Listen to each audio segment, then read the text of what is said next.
اب 75 سال اور ہم کسی کو نہیں دینے کے لیے تیار، کسی کو بھی. ہم چاہتے ہیں کہ سونر دا بیٹر کہ پاکستان میں آئین کی بالادستی ہو، پارلیمنٹ طاقت کا سرچشمہ ہو، اقتدار کون نہ لے یہ فیصلہ عوام کی جائز ووٹ سے. یہی ایک راستہ ہے، واحد راستہ پاکستان کے چلانے کا اور بچانے کا. یہاں میرے بھائی نے بات کی تجارت کی. بہت پہلے میاں صاحب کی حکومت تھی، وسیم سجاد اور اپنا شاہد حسین، ان کی سربراہی میں کمیٹی بنی اس بارے میں، بالوس کے بارے میں، ڈیورن لینڈ کے بارے میں. انہوں نے تحقیقات کی، آئے اور انہوں نے کہا کہ 3 چیزیں اسمگلنگ ہیں: اسلحہ، افیون، چرس، پتہ نہیں کیا، بس باقی جو کچھ آپ لاتے ہیں جاتے ہیں، یہ تجارت ہے. دکھ ہوتا ہے، میں بعض باتیں نہیں کرتا، مجھے دکھ ہوتا ہے. آپ یقین نہیں کریں گے، یہ پتہ نہیں کس قسم کی حکومت ہے. ہمارے پشتون بلوچ ضلعوں میں thousand of tons of opium کاٹتے ہیں. سندھ میں نہیں، آپ تحقیق کریں، تھاؤزنڈ ٹنز آف اوپیم.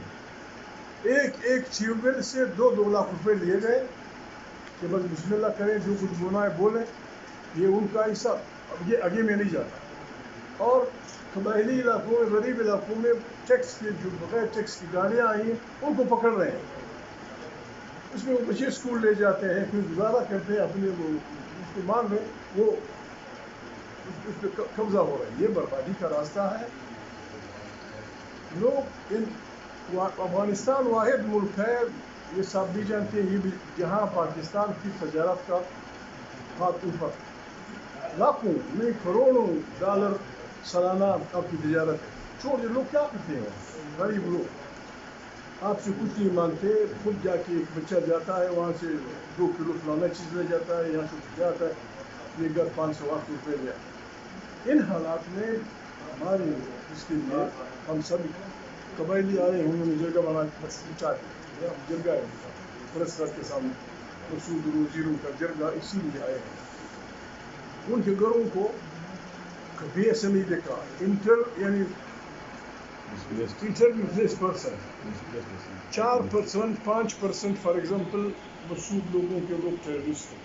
بیت اللہ مسعود، فلانا مسعود، فلانا مسعود. آپ نے تمام مسعود صاحب سے کہا کہ اپنا علاقہ خالی کر دو، گیٹ آؤٹ. کس لیے خالی کر دیں؟ ہم وہاں چھوڑ ڈھونڈیں گے. تم کیسے ڈھونڈوں گے؟ میں علاقے کا مالک کو نہیں بتاؤں گا کتنا ہم چھوڑ. آپ نے ان کو یا سواد جیسے غریب شریف لوگوں کو آپ نے جون کے مہینے میں بگا دیا یا شاور نیچے میں. اس کا نتیجہ یہ ہے کہ ہر جگہ ہمارے افواج اور عوام کی لڑائی ہے. یہ کیپٹن غریب مارا گیا، یہ میجر مارا گیا، اتنے سپاہی مارے گئے. اس کا علاج یہی ہے جس مولانا صاحب نے کہا، قرآن کریم کہتا ہے اعدلوا هو اقرب للتقوی، عدل کریں، یہ آپ کو تقویٰ کے قریب لے جائے گا. عدل یہی ہے. جیسے انہوں نے کہا ہمارے علاقے میں اب جن علاقوں میں بڑے بڑے اچھے وہ نکلے، سونا نکلا ہے، پتہ نہیں کیا کیا، ایسے سونے سے قیمتی معدنیات، ان پہ جا کے بس لوگ قابض ہو جاتے ہیں. بابا علاقے کو اس میں شامل کر دو، 20% دے دو، 30% دے دو، وہ خود دفاع کرے گی. پھر تمہارا بھی دفاع کریں گے، علاقے کا بھی دفاع کریں گے، صبح شام کا گزارا بھی کریں گے. آپ جب اس طرح جاتے ہیں جیسے کلونیل فورس جاتی ہے، بھائی مفتوح علاقہ تو نہیں ہے. قبائلی علاقہ باجوڑ سے لے کر خیبر پختونخوا تک 1970 تک آپ کا بغیر اس کے آپ کا سپاہی تھا، بغیر اس کے پاکستان کا دفاع کر رہا. افغانستان کے ساتھ آپ کے اتنے بہترین تعلقات ہیں کہ ذوالفقار علی بھٹو صاحب نے مرکزی کمیٹی کی میٹنگ کابل میں کی. ذوالفقار علی بھٹو جب وزیر خارجہ سے ہٹے، جب انہوں نے پیپل پارٹی بنائی، انہوں نے مرکزی کمیٹی کی میٹنگ کابل میں کی. 2 دفعہ آپ پہ خطرناک وقت آیا. افغانستان میں پولیس افغانستان اب بھی یہ ابھی گارنٹی لے گا، یہ آدمی گارنٹی لے گا. آپ افغانستان سے رشتے ٹھیک رکھیں. سنٹرل ایشیا میں 3 چیزیں مفت پڑی ہیں: گیس، پیٹرول، بجلی. افغانستان کے راستے لے آئے، چمن پہ، اس پہ. یہ پائپ لائن آپ کو اتنے کروڑ ڈالر دے گی کہ آپ IMF کے بربادی سے بچ جائیں. کیوں نہیں کرتے ہو ہمیں کو جو ہم کرا دیں گے یہ ہم چلے جائیں گے, ہم طالبان سے آپ کو معاہدہ کرا دیں گے. کیا کر رہے ہو؟ اپنے لوگوں سے لڑائیاں لڑ رہے ہو دن بدن. شرم کی بات ہے, افغانستان کی کرنسی پاکستان کی ایک افغانیہ پاکستان کی 4 کے برابر ہے. اس میں ہم آئے ہیں, یہ ہمارا پورے قبائلی علاقے لوگ بات کریں, پورے ایجنسی کا بھی بات کرے گا. کھچک علاقے میں گیس لیے دے دو گے.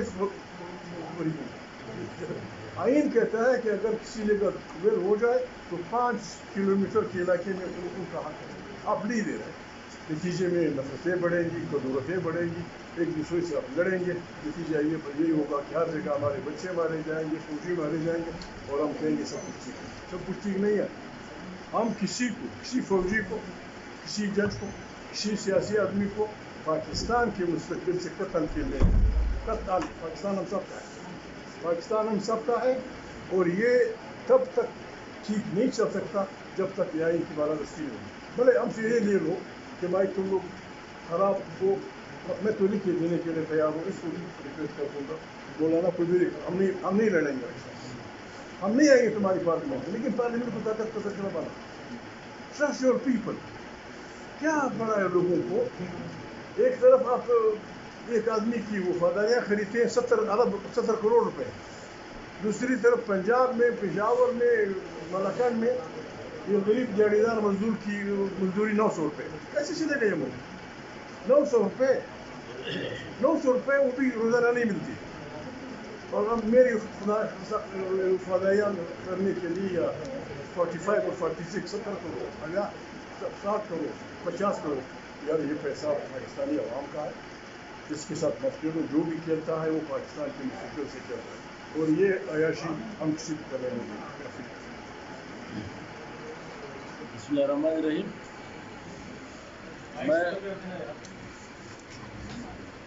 میں بھی مختصراً جس طرح ہمارے کالج کے سربراہ محمود خانہ چودھری صاحب نے بات کی, اور حسن قیصر صاحب صاحب نے بات کی, راجہ احمد صاحب نے بات کی, کہ اس وقت ضرورت اس بات کی ہے کہ ہمارے ملک اس وقت جو معاشی صورتحال یا یہاں پہ سیاسی بدحالی سے دوچار ہے, اس وقت صرف لوگوں میں اعتماد بحال کرنے کی ضرورت ہے. راجہ صاحب نے بات کی, محمود خان صاحب نے بات کی کہ جو ریسورسز, جو وسائل جس علاقے میں پیدا ہو وہ سب سے پہلے اس کا حق. یہ آپ کا اسلام بھی یہ کہتا ہے, اور ہماری کانسٹیٹیوشن بھی یہ کہتا ہے, یہ فنڈامنٹل رائٹس پہ ہے. لیکن بدقسمتی سے راجہ صاحب نے جس کا حوالہ دیا, بلوچستان سے گیس 50 سے نکلا ہے, پاکستان کے ایک کونے تک پہنچ